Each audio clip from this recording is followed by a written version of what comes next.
I tell you, you're on mute. I can't hear you though. Hey, that's why I brought you up, man, and make sure that I get this thing correct. Yeah. Uhuru, Uhuru. greetings. Hey, peace, peace. Uh, Thanks to everybody that's tapping in. This is Ikemba, Ojore We Charge Colonialism, that Pan-African think tank here with my brother, comrade. What's up, man? Frank Mauba, as always. Good man. Good, good, good, good. All right, all right. They still got you out of commission, I see. Yeah, my computer's still at the shop. I went there yesterday, but man, they said they ordered a new part, but the new part haven't yet come, so I'm still waiting. All right, it's coming, man. I'm putting that out in the universe. It's coming. It's Yeah, coming soon. It's yeah, coming quick. We need to get you, right back into the groove of things, man. yeah, But yeah. we still, hey, we still ticking though. We still the show goes on, so it's all good, man. So peace to everybody out there. Welcome to We Charge Colonialism, the Pan African podcast and book club, which we do on Saturdays at 10.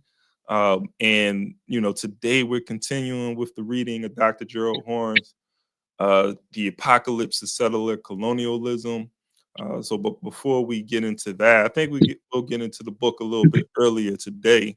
But I wanted to first give an update because last time we got together, we was informing you all about the Uhuru 3 case, the sentencing, which took place on Monday. And the conclusion to that to the sentencing on Monday was no time served for the Uhuru 3. Uh, and for those who are not familiar, the Uhuru 3, we're talking who the Uhuru 3 is. We're talking about the leadership of the African People's Socialist Party and the African People's Solidarity Committee. So Chairman Omali Yeshitela, Jesse Neville, and Penny Hess were on trial, fighting for their life. The state was trying to charge them with being in conspiracy against the United States with the Russians. They were charged of being Russian agents. We saw this game before. This type of tactic goes all the way back throughout the 19th and 20th century. But yeah, the Uhuru 3 is free, and there was no fine, so they won't have to give the state any resources as well. So this is a victory. It's a victory. We don't have to turn up. Well, we're gonna turn up anyway because we colonized, so we still gonna turn up, but we don't have to get ballistic on the state if they put our leadership behind bars. But with that being said, man, the other thing in regards to the state repression and the effect that it has on our community here in New York City, where I'm at now. Sometimes I'm in Philly, sometimes I'm in New York. Right now, I'm in New York, and the Uhuru movement just took on the case of Derell Michels. And if anyone's familiar, if you're in New York, you may be more familiar with this, but it was the shooting the police shooting that took place back in September, where 4 people were shot by the police. They even shot their own, quote unquote friendly fire. Um, Something I want to say about that, but I'm not going to get his ban. But um, Derell Michels, though, was hit. He was struck by police fire. He's currently behind bars with being with several charges that were put on him as a result of this. There was there was a bystander who was shot in the head as a result of just the disregard of human life by the NYPD, and yeah, so we're going to be fighting to make sure that Derell Michels gets he's not going to get a fair trial, but we're going to put pressure on the state to make sure that you know, they don't railroad him, because that's what they're trying to do right now. We was in the court a few days ago, and just the way that the lawyer was acting and being in that space, it wasn't my first time in that space, seeing, you know, so many Africans going up to the judge, standing in front of that judge with the judge life in their hands, but seeing just how the public defenders were acting. Yo, hey Frank, man, they just railroading people. They getting everybody to take a guilty plea. Like, everybody in there was guilty. And you know what it is the public defenders is getting with the prosecution. They're sitting down and they're coming up with what they think is the best scenario for the defendant. And the PD, you know, of course, that's your lawyer. So you sitting down listening to your lawyer say, hey, you know, you should plead guilty and take this time, because if you fight it, this could be the end result, right? Well, we see in Young Thug's case what happens when you have a good lawyer, right? They was trying to get him for conspiracy. If he had a PD, he'd probably be spending the rest of his life behind bars. But I'm going to keep people updated with what's going on with that case as we move along. But yeah, man, that's colonialism, though. But the issue with this, Frank, is colonialism. Like, I don't know if you know the story, but it was a fare evasion. He went on tried to get on the train without paying his fare. The police hawked him down. There was I guess some words exchanged from the body cam. They tried to tase him. They tased him, and he reacted to being tased. He was pulling it off, but they kept hitting him with the taser. Now, if you're being hit constantly over and over, somebody's tasing you, the police or anybody's tasing you, what are you going to do, Frank? They're tasing you, and you still got your wit. You understand what's going on. How would you respond in that situation? Yeah, obviously, I'm going to respond, because I'm a human being, just like them. I'm not an animal. Even the animal, they have empathy on animal. Than the black man. Let me not say than a human being, but than the black man. So my body is not a metal or an iron. You can't keep tasing me and you expect me not to respond. I might respond by coming to you to hold you, to stop tasing me, to pull that taser away. There it is. That's all I wanted to hear, man. That's all I wanted to hear. Y'all hit it. And I think any sane person would do the same, right? And that's exactly what he did. He went towards them. They're tasing him. He's trying to get them to stop. And, they pulled their guns out. And I guess they said the tasers aren't working, so we're going to shoot him, in which they did. But luckily, he survived. But we're going to continue to update people with this case. Anything going on, Frank, man, before we get into this book you want to talk about? What I have to talk about is ECOWAS. ECOWAS gave an ultimatum 6 months notice to Mali, Niger, Burkina Faso to come back to the ECOWAS. So they gave them from now to June, I think, June or so. Oh, but I thought they were cool with them. Not cool, but I thought. Yeah. So 2 weeks ago, they just had a meeting in Nigeria. Tinubu, the puppet master, is the chair person, right? Yeah. But look at what happened here. One of the slave, which is Tinubu, was just in Paris.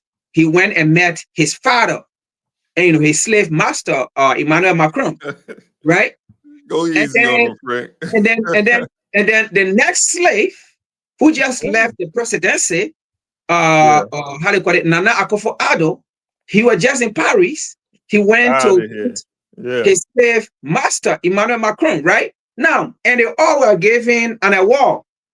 And they were given some hotels that they don't have in Nigeria. They were giving some hotels that they don't have in Ghana to sleep in, right? Mm-hmm. And they were giving some food that they never ate in Ghana or they never Good ate food, in huh? Nigeria. Yeah, they were giving some food for them to eat along with their family, right? And then gave them a war that they have never received in Nigeria, a war that they have never received in Ghana, right? They gave it to them. And then they told them what to do, gave them more pressure. Now, these two idiots came back, and then when they went to host an ECOWAS meeting, and then call the rest of the ECOWAS president puppets, right? And they went to Nigeria, and then in their right mind, I mean, so delusional, right? Or I don't know if they are hallucinating, giving these nations an ultimate, how they call it, 6 months. Look, you have to return to us, or else, and we're going to do away with you. But here is the thing: who cares about ECOWAS, right? These nations, ECOWAS, you sat down there. The US, the UK, or Europe told you, ECOWAS, to go and fight these nations, and you wanted to do it, but it was the bravery of these nations to unite and says, Mali, Niger, Burkina Faso, we have to unite and say, Mali, Niger, Burkina Faso, right? We have to unite to fight this puppet ECOWAS. And that's how ECOWAS drew back. It did not stop. It did not stop there with ECOWAS. The US, the EU, told ECOWAS to put sanction on this nation. And ECOWAS, Tinubu, Nana Akufo-Addo, and the rest of the puppet African leaders went ahead and put sanction on these people. You did not go to investigate. You did not listen to these people. You did not listen to these nations, right? Of what they took the action, you know, they went with. When you put sanction on them, and then you expect them to come back to ECOWAS. You start them, you expect them to come back to ECOWAS. And then you went to the United Nations Summit. You went against them. You came to the US. You went against them, telling them to wage war on them, right? What do you expect of these nations to come by to ECOWAS when you hate these nations? When you want to kill the citizens of this nation, you wanted to come by to ECOWAS when you on the side of the colonizer, you on the side of the imperialists, not on their side. You expect these people, you did not ask them, you went and asked, US of their concern. You went and asked EU of their concern, but you did not ask these nations of their concern. You did not do investigation. You went straight on the side of the colonizer, the same people who caused the demise of Africa. You went on their side. Today, you come in to tell this nation, we gave you an ultimate 6 months to return back to ECOWAS, or else you leave. This nation already left. It is ECOWAS that is failing. It is the African leaders who are on ECOWAS that is failing the African nation. But those nations are doing progress, and they are doing well for their nations. They are doing well for their people. And the matter here is ECOWAS is a dead organization, and they don't want to say it. Yeah, I mean, definitely. You know, I think that ECOWAS is about to go through a transformation. It might. I'm just looking at the trend of what's happening in West Africa with Cameroon. Is it Cameroon? No, maybe I think Chad. Who's the country? It's Chad right Senegal, now. Right. Yeah, Chad right now kicking out the French troop right now. And the reason why Chad is doing that, let's do this. The reason why Chad is doing that, the Sahel nation, first, they comprises of 5, right? That was Mali, Burkina Faso, Niger, Senegal, and Chad. And it was France that put them together, right? But now 3 left. Mali, Burkina Faso, Niger left the 5. And then Senegal too left the 5. It left with the Sahel. So Sahel too, they can contend or maintain the army. All the other people left, only you. So Sahel too, you can't be vulnerable in our region. You have to join your brother. Yeah.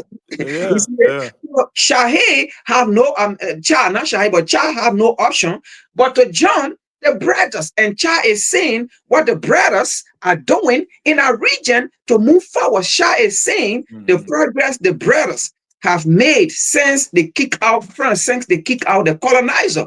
They see the progress and the development that are going there. So Charles too want to join the brother, and Charles too send out a signal like, look, listen, French, we don't want your military, you have to get out. And Senegal too is doing the same thing. Look, we don't want your military, get out, because they are seeing the three nations in our region, the progress that they have made that they never made when France was in the region. And this is why ECOWAS is in a big mess, because the progress, the freedom, the development of those nations is going to dismantle the entire ECOWAS, because other nations going to join the Shahi. And that's what we want. That's the new Africa that we are looking for. This is reparation.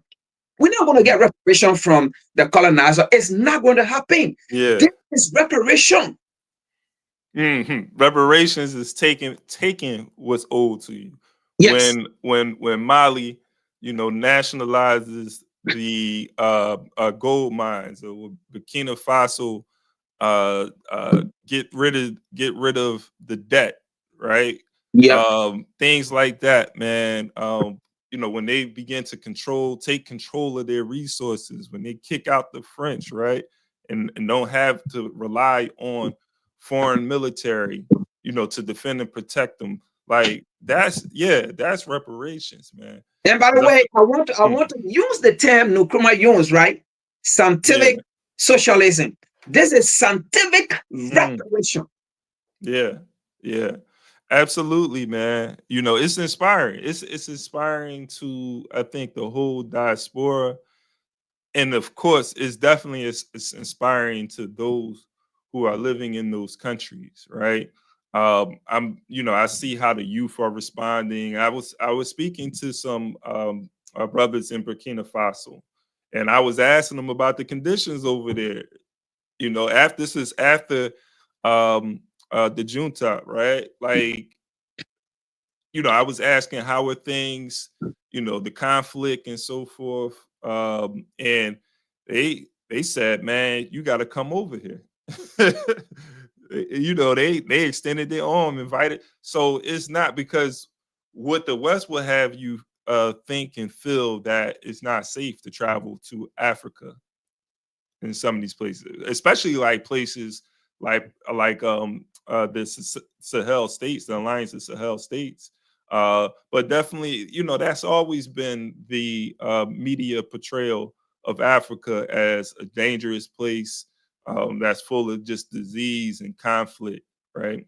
And so it prevents us from traveling over there and making connections. But I think it's important for us to keep an eye on Africa, organize in the diaspora, and begin to build those bridges with our brothers and sisters over there, so we can develop some sort of economy where they don't and we don't have to be dependent on our oppressors, because wherever we are, we're in a situation where we're politically and economically dominated by our historical enemies, right? And so we have to flip that. One way to flip that is to begin to connect with people who actually have, the resource. We represent the masses. We represent the majority. So we collectively, if we can come together collectively and build a sustainable economy amongst ourselves. So this is what places like Burkina Faso need. What can they manufacture that we can use right here in the diaspora, and we can begin to partner with them, over there. And some of the things that we have to do as well is, come together, create sort of like cooperatives or just like collective sort of investment. I don't want to say I don't want to use capitalist terms, but just basically come together, organize our resources collectively, and invest in African businesses and markets. I think like that will help empower us as well. Again, because if we are able to, because they will be able to generate resources in a large market in Africa, but we will be partners with them. So some of those resources can be sent into the diaspora, where we can, be able to sustain ourselves as well. Exactly. And the right word to use, right? If you don't want to use capitalism, we can say the African communalism. Yeah. Absolutely, absolutely, man. So yeah, I appreciate you bringing this up, man. This story. Let's continue to keep our eye on here. Yeah, yeah. It's tantamount to liberation and independence. Yeah, for sure. For sure. I love it, man. I'm inspired by it. So I'm gonna pull up the book. We continuing with the apocalypse of settler colonialism. I'm going to share the link in the chat. Appreciate everybody for tapping in too. Make sure if this is your first time with us that you subscribe to the channel. Subscribe to the channel so you can continue to tap in with us when we do these um, when we have these sessions, man. So that's the link. I'm going to continue from we're in chapter 2. I'm going to continue to read from there, and I'll pull it up on the screen for you.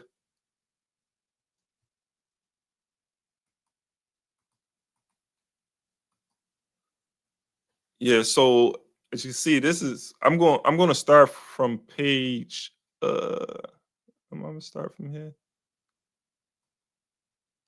What's this? Page 46 in the PDF. There's no page numbers, but if you go to 46 in the PDF, I'm going to start from there at the bottom, the last paragraph at the bottom by 1637. So yeah, make sure you subscribe to the channel, like and share as well, so we can get other people to tap in with us. And let's get right to this, man. Let's do it. By 1637, the so-called Pequot War had erupted in New England as settlers inflicted numerous atrocities upon indigents in order to oust them from their land, Settlers had to worry that indigents would, ally indigenous will ally with their European competitors, notably the French and the Spanish, and liquidate them, which seemed to increase English ferocity. Resist both foreign enemies and natives was the watchword as early as 1629. And if there were a slogan for colonial settlements and the early United States, which inherited the initial barbarity, this was it. Since many of the so-called pilgrims spoke Dutch, they had migrated from the Isles to England, and antagonistic neighbor, before settling in North America. This intensified the ordinary nervousness of London, then involved in what seemed to be an endless cycle of conflict with Holland. Since the Netherlands also opened the door to those who were Jewish, fleeing Spanish inquisitorial terror, the Dutch, even more so than the North American Republicans, should be seen as pioneers in developing overarching racial identities in order to facilitate colonialism, a process that took the name of whiteness, on the west bank of the Atlantic. It was also the opportunistic Dutch who pioneered in forging ties with persecuted French Protestants, Huguenots, creating a kind of Protestant mercantile international that was important in the rise of both the sugar industry and capitalism itself.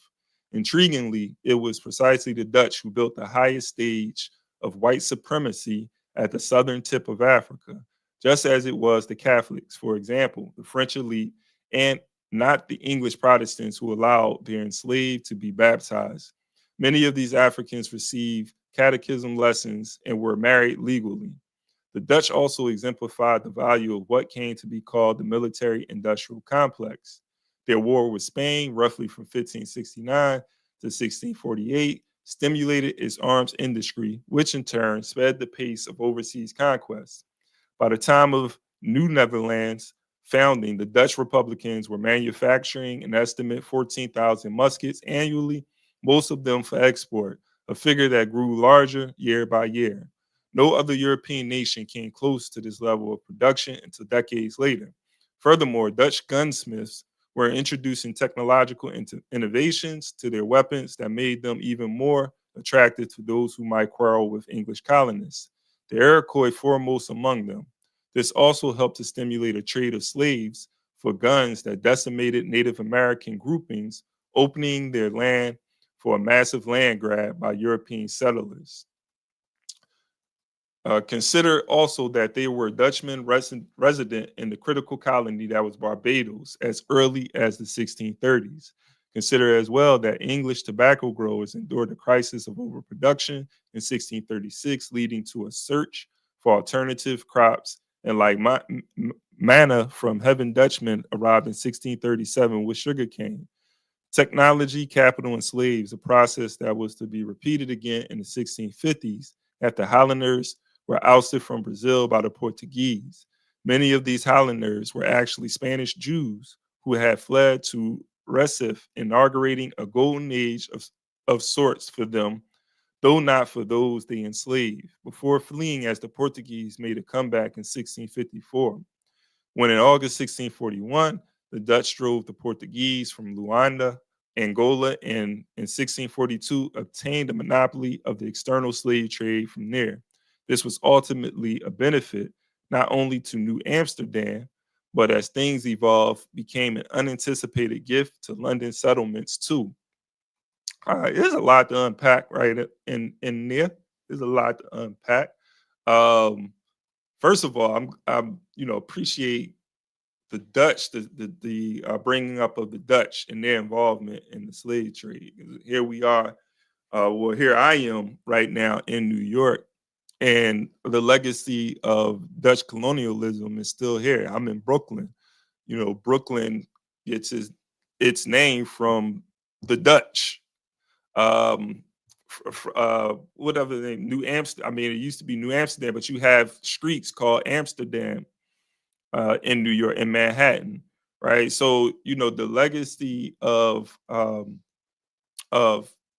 Holland or Dutch colonialism is still here. But it's interesting is they talk about the Dutch in Barbados, the Dutch in Africa, because many of us forget if we do that history and that knowledge about the Dutch involvement. One thing we have to understand too, like the Dutch were ahead of France and England in regards to the development of capitalism, a market economy. The Dutch were more advanced than the rest of the European countries. And I don't know if it's all due to the influx of merchants, like Jewish merchants that were fleeing from places like Italy or Rome at the time, places like Germany, where they were fleeing to, in Spain and Portugal, fleeing to Holland, fleeing persecution from these areas. Because mind you, you're dealing with the Inquisition, right? And you're dealing with religious conflict because of the Protestant Reformation that took place in the 1500s. So all of that, is happening in Europe.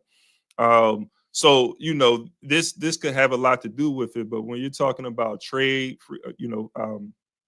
trade, the arming of ships to go to war and to protect their goods, the Dutch were way more advanced than these other nations. They were Johnny come lately. That's why you had Dutch settlements over here already, before the English even gets involved, before the French get involved. So I thought that was some important history, because sometimes they get forgotten when we're talking about colonialism. I mean, even the Swedes were over here in what is now the United States,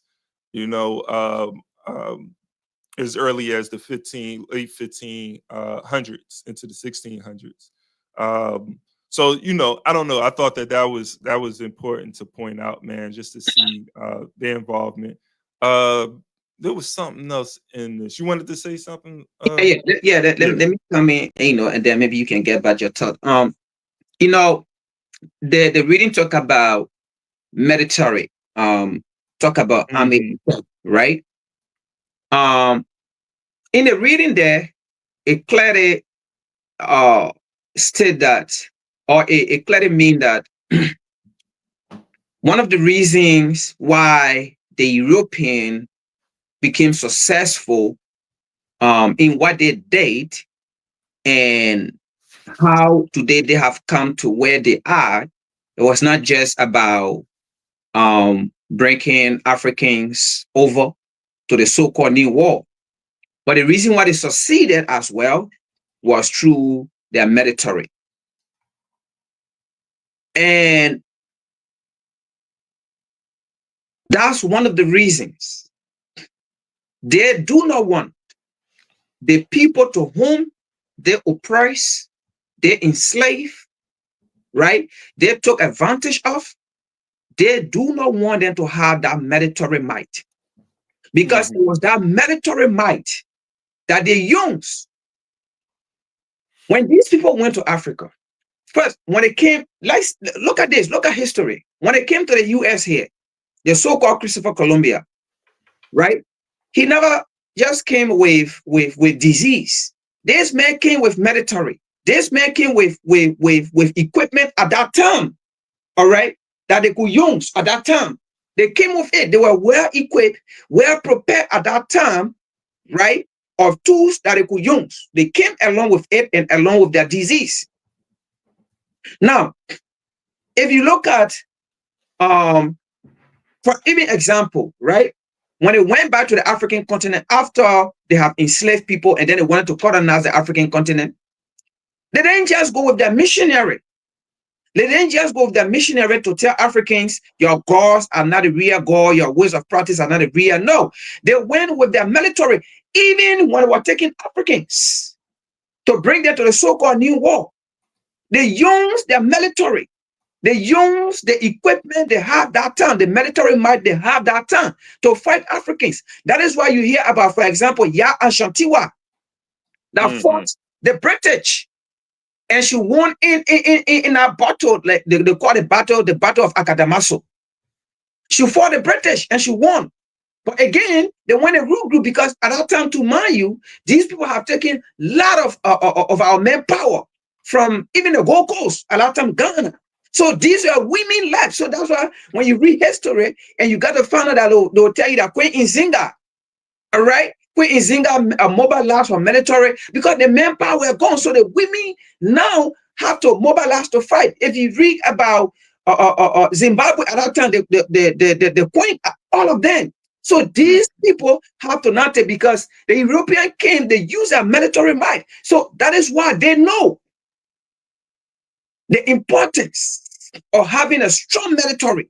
And that is why they have always, and they will always, when they have the chance to suppress and oppress, to make sure the people to whom they colonize, they enslave through their military might, those people will not have that military might.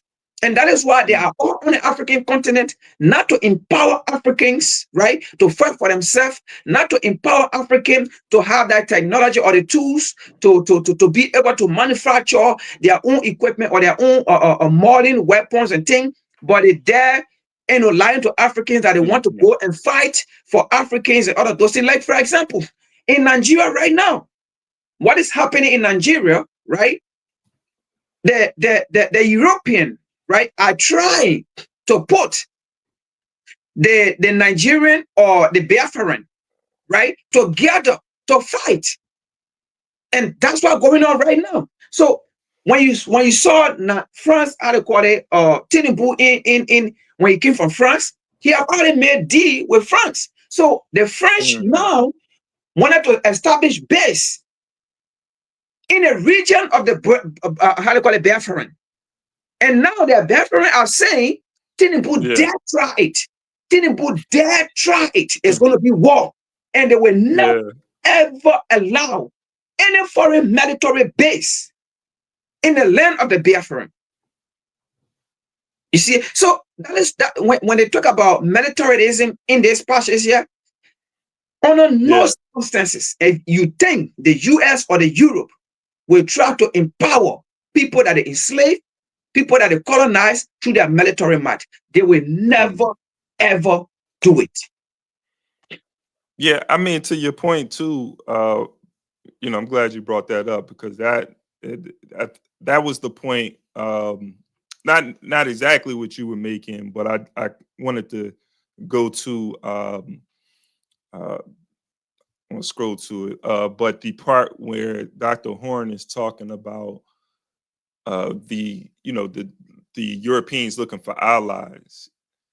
you know, when they're coming to the Americas, right? And looking to use native as allies against foreign enemies and against other natives, right? But there's this conflict. So we're looking at the development of European economies that is taking place, but they're fighting each other over resources in these foreign lands that they're going to. They're fighting each other and they're fighting in Europe and it's spilling over into America and it's going to spill over into Africa at some point. And, you know, I think that what was happening at that time, if we look at that history, I think you're making a great point. It's the same thing, same game going on right now, where you have military, where you have these conflicts between themselves spilling over into Africa, spilling over into the Americas, where you have, you know, coup d'etats, where they have these vested interests in these lands, a vested economic interest in these lands. That's what we're sort of like looking at the foundation of it all. You know, the development, the same tactics that they were using then. Uh, Dutch ships have weapons to defend their merchandise. They're going to conflict with Spain over the seas. Spain is upping their navy, military might, and now they're, you know, at conflict with each other. Now England is going to, you know, develop their military to be able to destroy. What they do is they destroy the Spanish navy, and that allows them to have a pathway to the Americas, right? But then when they get to the Americas, those same conflicts that was happening in Europe and it was happening on the ocean is now taking place in America, and the indigenous people get caught up in you know that fight, and then Africans become victims to that because now, you know, labor is needed. I think, you know, Dr. Horn is about to get into that too, you know, in regards to the labor. But I'm gonna continue on right here on page 48 for anybody that's following. The Dutch slave trade got off to a flying start with 25,000 Africans soon being shipped to Brazil.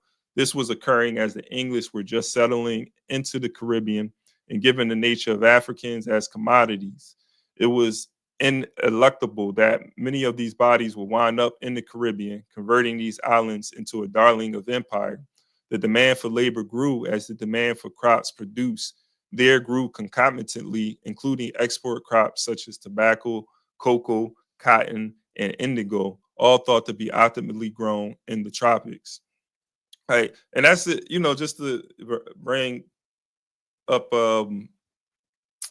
this point that's being brought up here. We're looking at these territories, so they're just being turned into places that is used specifically to generate resources for the motherland, you know. And so this demand for African labor is being increased as a result of needing, because of intensive to man these crops. This is intensive labor, right?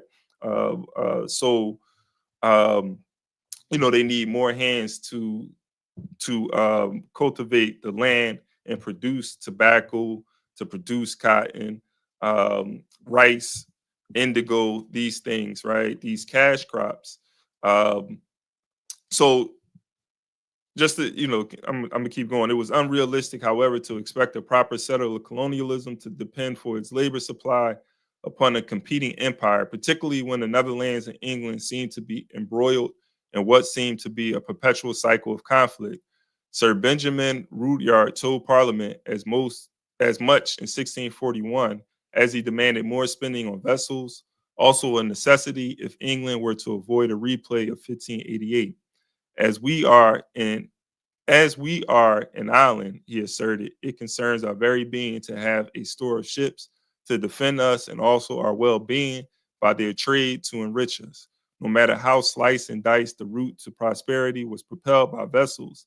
Now let us consider the enemy we are to encounter, the King of Spain, in this limited instance.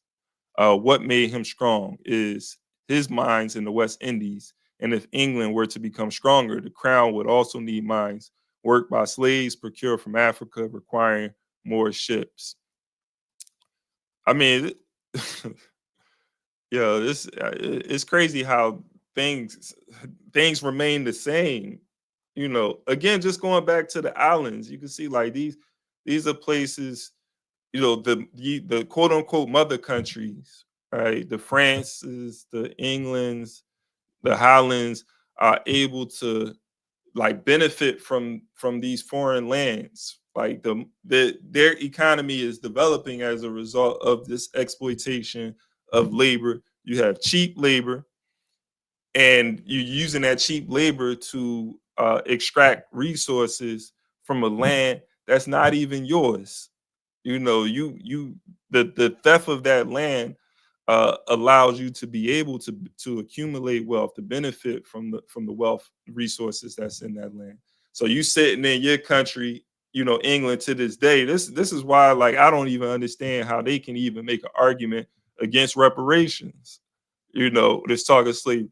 Hey, don't tell me about any slavery that took place 1,000, 2,000 years ago. That don't have anything to do with the economy today. You know, your wealth today is directly your wealth is directly connected to the enslavement and theft that began 500 to 600 years ago. There's a direct relation to that. I don't care about, you know, Romans enslaving barbarians, you know, like Franks or whoever. You know, I could care less about that, you know, because those same people that were enslaved have benefited from slavery and is living, you know, on the high on the hog as a result of that. So yeah, I don't know, but again, I bring that up too, just to connect it to what we see today when we look at Africa, and we don't even have to go that far. We can look at wherever Africans are and look at urban communities, and how we, you know, are being transported through the public transportation system that is created to go to these jobs, but we can barely afford housing. We can barely afford to live. The cost of living becomes so high, so we have to keep on working harder and harder, but it never gets easier and easier for most people. You know what I'm saying? But the colonial capitalist continues to be able to benefit from the labor of the masses, right? And keep us spending money on things that we don't even need. You know what I'm saying? We, you know, through manipulation, you know, we try to spend money to make us feel good, you know, because we feel as though we have things. So we sort of participate in this contradiction, you know. But yeah, that's some thoughts I had, man. Yeah, just in adding to that about, you know, what you said, well, you know, people are trying to turn their black eye or their blind ear or their ear on the other side, you know, saying, oh, we didn't do what, you know, you said or you saying we did to you.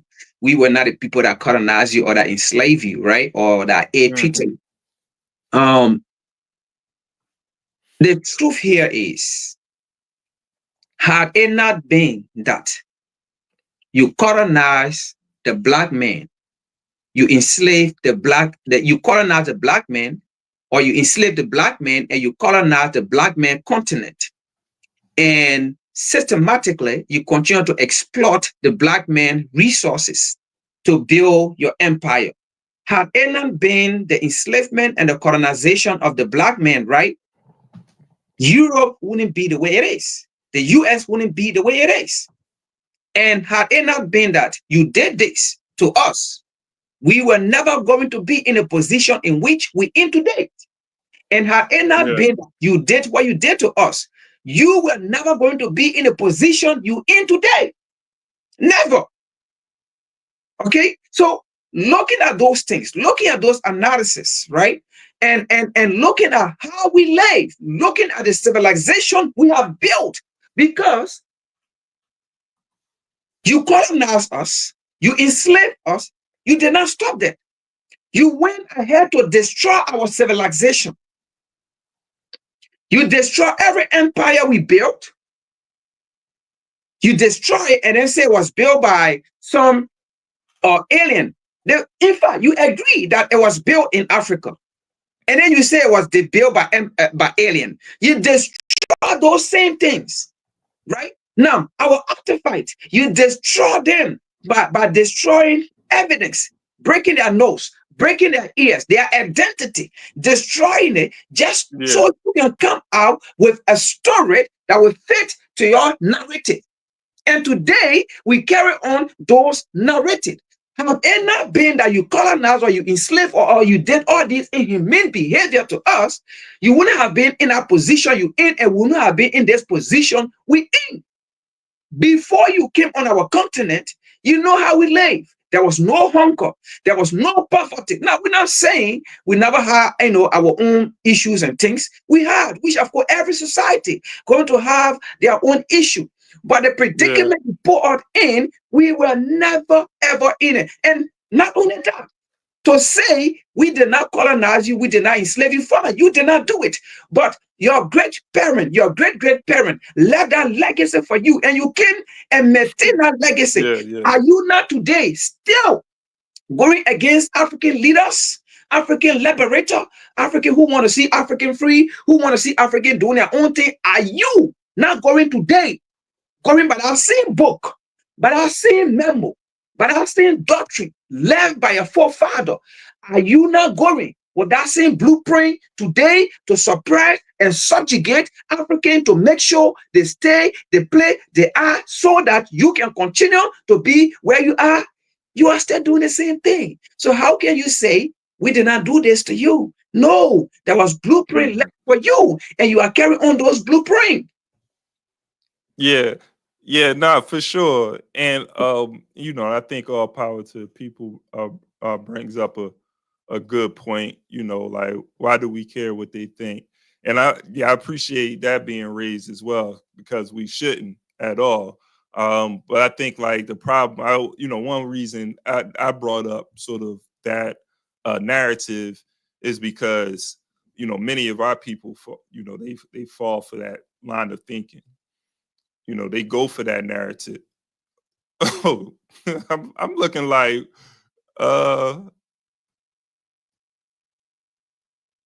hey, a peace, Uhuru, peace and blessings. What's going on? Man, I love it. I love it. I love it. Yeah, seriously, since last week, I've been hooked, waiting for y'all to show up this weekend. I No love the doubt, that's title. what's up. Yeah, Salam, Salam. It's your brother from Eritrea, all the way from East Africa. And yes, charge colonialism in all their ways of attacking us, because it isn't just one way. It's so many ways that they attack us. And we need to be aware so we can better educate ourselves. United, we stand, divided, we fall. I truly believe in it. Yeah, hey, that's the message right there. United we stand, divided we fall. And there's a record to prove that. I mean, there's examples of that. And that's why I think, Malcolm X, among so many, Nkrumah, I was just having a conversation with some folks about Julius Nyerere coming out on, and what was it, 19, if I can remember the date, I want to say 72. That's when Nkrumah passed, right? But whenever I got to get the date, but Julius Nyerere came out and said that Nkrumah was right. Because mind you, like, Julius Nyerere was one of the ones who, he was with Pan-Africanism, but he was one of the ones who wasn't ready to like sort of create this United States of Africa. And so there was a group who was with like not sort of creating a federation and wanted to, I guess, like respectful in their own respective countries, The Monrovia organize. group. So there was the Monrovia group and the Casablanca group. Yeah. Yes, sir. Yeah. And Julius Nyerere, he came out and he united with Nkrumah. and said that he was right, because Nkrumah from the gate, out the gate, was trying to get African nations to come together, sort of as this federation. You know what's cold about that, not to cut your wisdom, brother. I did a piece on that, and me being East African, I have a little bit more insight on some of the big sellouts, and I would love to work with you in the back channels, man, because I think what you're doing is powerful. Haile Selassie is actually one of the biggest sellouts that most people don't understand, and I had to beat my head against the wall because I was raised in America, and so many people are trying to educate me on how great this man is, and I would show them some of the tactics that the colonizers used. He was hanging college students, brother. College students in broad daylight, and they're trying to tell me this is a good man. We need to understand there was the Casablanca group and the Monrovia group. The Monrovia group aligned itself with Western powers' interests, period.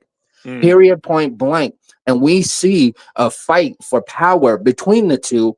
And eventually what happens is the Casablanca group loses to the Monrovia group. And eventually you see the AU in Addis Ababa. Well, that's kind of odd. Not really, if you follow how everything worked out, because he was the voice of the Monrovia group, and he had been in Britain prior to this, lobbying for the European colonizer to help him. It is so crazy and so deep that we really need to unpack it with true lenses. No, I appreciate that, brother. Hey, peace, chairman. All power to the people. Can you hear me? All power to the people. Yes, indeed. Hey, it's all on you, my brother.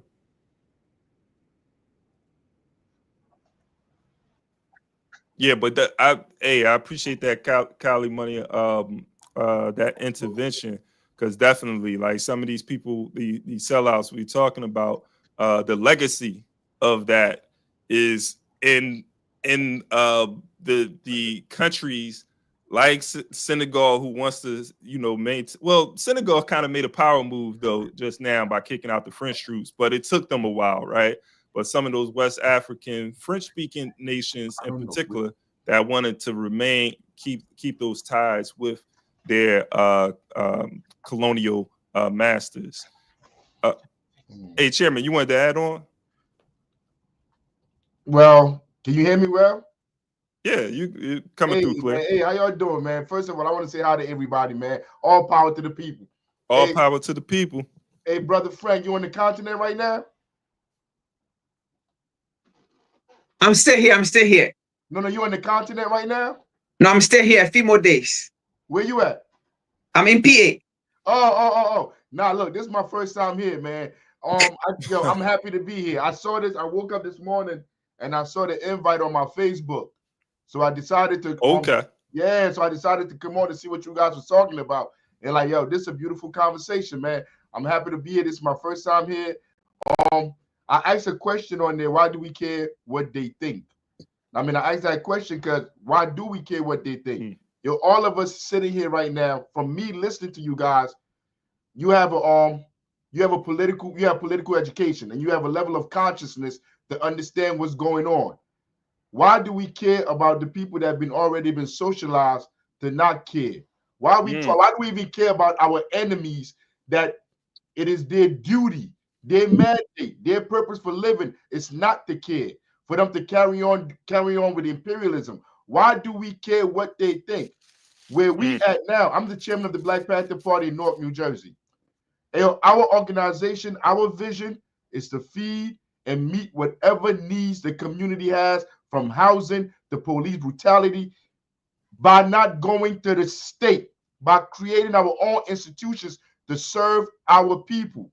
The state itself, from the councilman, the school board, the mayors, all of these people on the local level, these are all imperialist collaborators.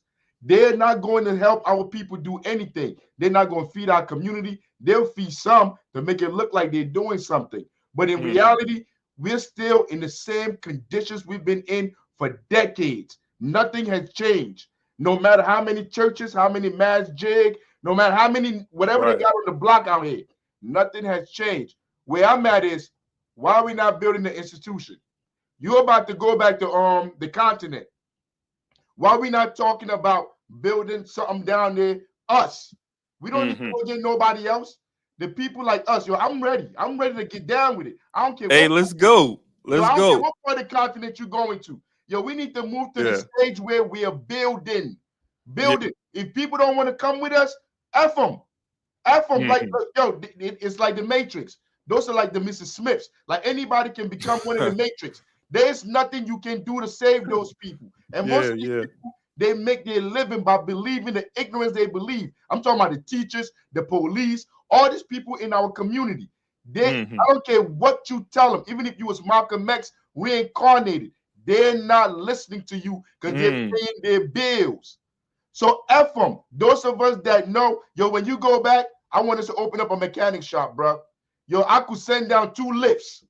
I mean, we could get the place, whatever, and we could start a mechanic shop. We start bringing money in. We start building schools. This is what I want to do. No more talking. Fuck them. We know what they done did to us already. They done did it. They doing it. What are we doing to move forward? That's where I'm at with it. And I'm loving being in this space with people that already know what happened for us to get to where we need to get to next, yo. And that's my legacy on this planet. That's what we do here in North New Jersey as Panthers. We build institutions in the community, from after-school programs, recreation activity, no money from nonprofits, no money from the government, our money. The local people put their bread together to do this stuff. So that's where I'm at right now. When I heard y'all talking, I'm like, yo, I want to talk to this brother. I've been looking for y'all. Let's get the ball moving, baby. I'm here. Hey. I'm here. Hey, you're right in the middle. You're right in the middle of where I be at, man. Like I'm based in Philly and in New York. Right now I'm in New York. So let's definitely connect, because I got folks in Newark as well. So we got to make the connection, man. New African.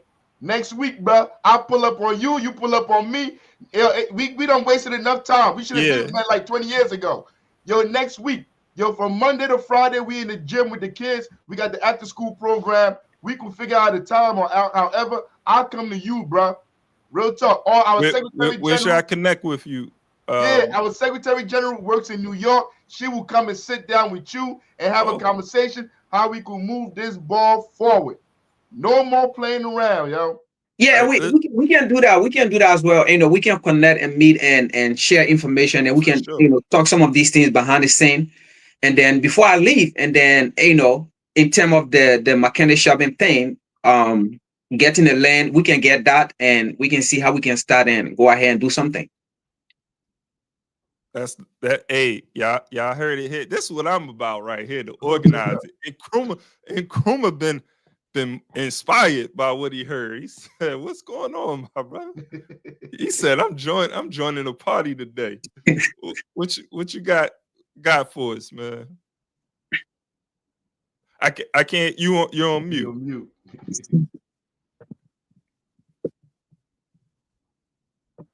Frank ain't going to. Frank still. He coming back. He just going. He going home for a little while, but he coming back. They worried that you leaving us. Can you hear me now, brother? Yeah, we got you. We got you, Krumah. I'm gonna give you the last word. We at the top of the hour. Just so everybody know, because I know you said it's your first time. We usually do this on Saturdays for an hour from 10 to 11. But some people behind the scenes been telling us to do it longer. But we do other podcasts throughout the week as well. So when we connect, we could talk about even doing some stuff together on the platform for sure. And Krumah, go ahead. The floor is yours. All right, just three quick points. I want to thank you, brothers. First of all, we've been working together for so long doing this. I've seen y'all faces. The fact is that picture, that's a 12-year-old version of me. And I think it's just high time that you see my face, number one, first of all. No doubt. I think it's only fair.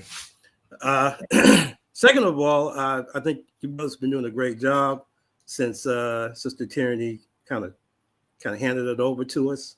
Yeah. Definitely proud of what y'all did. I was asked at one point, before y'all came on board, and I just didn't have the time, nor do I have the time to really jump on these live streams with y'all. But hopefully at some point I would like to chime in a little bit more, do some more contribution on the air. The third point, in terms of our brother here, I just wanted to just quickly say that the reason why it's not in terms of what the enemy thinks, it's not based on any kind of sentiment as far as in my revolutionary mind or any kind of emotionalism, but we just need to understand who and what the enemy is, you understand? So we can clearly articulate it to our people. And so I just want to let you know it has nothing to do with sentiment, has nothing to do with emotionalism or love of anything that they're doing. We're very, very clear on who the enemy is. But definitely need to, it's still, and as I said in my comment in the chat, there's still a lot of us that don't know what the enemy is, brother. So it's with that mindset in terms of me, when I go into understanding, articulating this to people I talk to and discuss these things with, it's based on those things. So I need you to understand the difference. That's all I really have to say, brother. Yeah. Appreciate that. And it's definitely because there's a certain mind frame, a level of consciousness we need to have when talking with that next generation as well. So, just arming people with an analysis to take into those spaces, whether it's the schools or just on the block, and hopefully they hear something here, because I unite with what you said, Krumah. It definitely, it's no sense. Never care, what the devil thinks, man. I could care less. Not what we're doing here. For sure. But I got my brother Stay Bound. He probably, making sure I'm on track, because I got to jump in a meeting with him and some others in a minute. So yeah, we're gonna wind this down. Appreciate everybody for tapping in this morning. And if I didn't have this meeting, man, we could have took this a little longer, because we ain't no real schedule. It ain't like CBS, man, where there's another program that's coming on after. But again, just like appreciate everybody tapping in. I see some private messages. Want to make sure. Yeah, for sure. Just checking that out. Cool. Like, yeah, for sure. I'm coming, bro. I'm gonna be on time. Gotta stay disciplined. So next week though, we're gonna be on same time, 10 o'clock, and continuing to read this book. But read ahead. I think we're gonna push forward to the next chapter. So read ahead. We're gonna go to chapter probably 3 or 4 next time we get together. And any last words y'all have, because I do have a few minutes. So if y'all have any last words, I want to let y'all go. I don't know who should go first, but no, go ahead. Go ahead, brother. That's fine. Which brother? Go ahead. You got it, Cal. You can go ahead. You can go ahead. Go ahead. I'm good. Okay. Thank you. First and foremost, peace and blessings to all of you, to every single one of you. Brother, I've hit you in the back chat. Let me know how I can get a hold of you, how I could play my part in this role of awakening our people and connecting with one another, because we have so many opportunities, man. Like I said, I'm from East Africa. We have so many individuals with land back on the continent that we could really establish something. Like, seriously, I'm ready. Let's do it. Let me know about the other podcasts. I've already told you about my website and what I have going on over here in East Africa. So let's connect with each other. Let's get the right information. I like what Nkrumah said. As far as the enemy, we don't care what the enemy thinks, but we care how he's manipulating other generations of Africans, right? We need to bring those generations of Africans closer to us. We need to save one, each one, teach one. So please let me know. I'll give you my email, my personal cell. I just want to be a part of the program, Coach.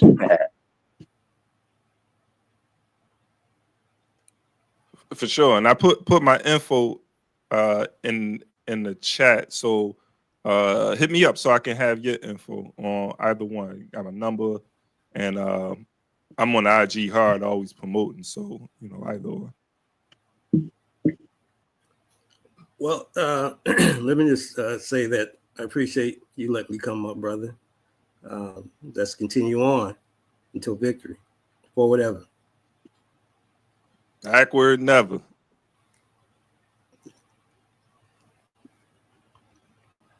Oh, you good, Frank? Frank said, yeah, I'm good, man. I'm good. I mean, like I said, man.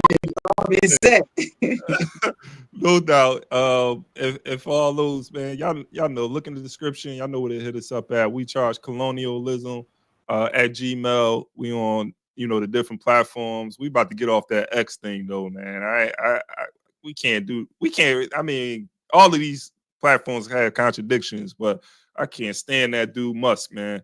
I swear. I ain't gonna say what I want to say, but check us on Facebook, check us on IG at We Charge Colonialism, and check the chat as well. Global Ubuntu Foundation as well. Hit me there.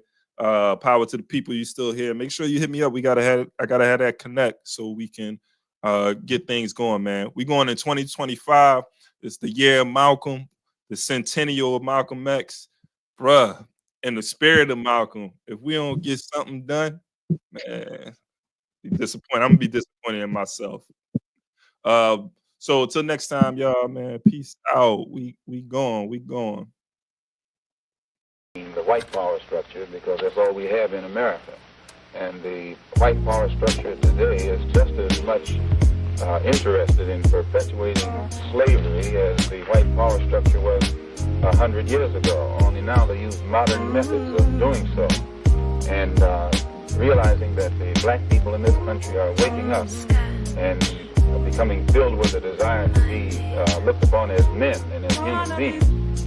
The white power structure, to slow down that struggle for freedom and human dignity, uses tricks. 100 years ago they could do it with chains.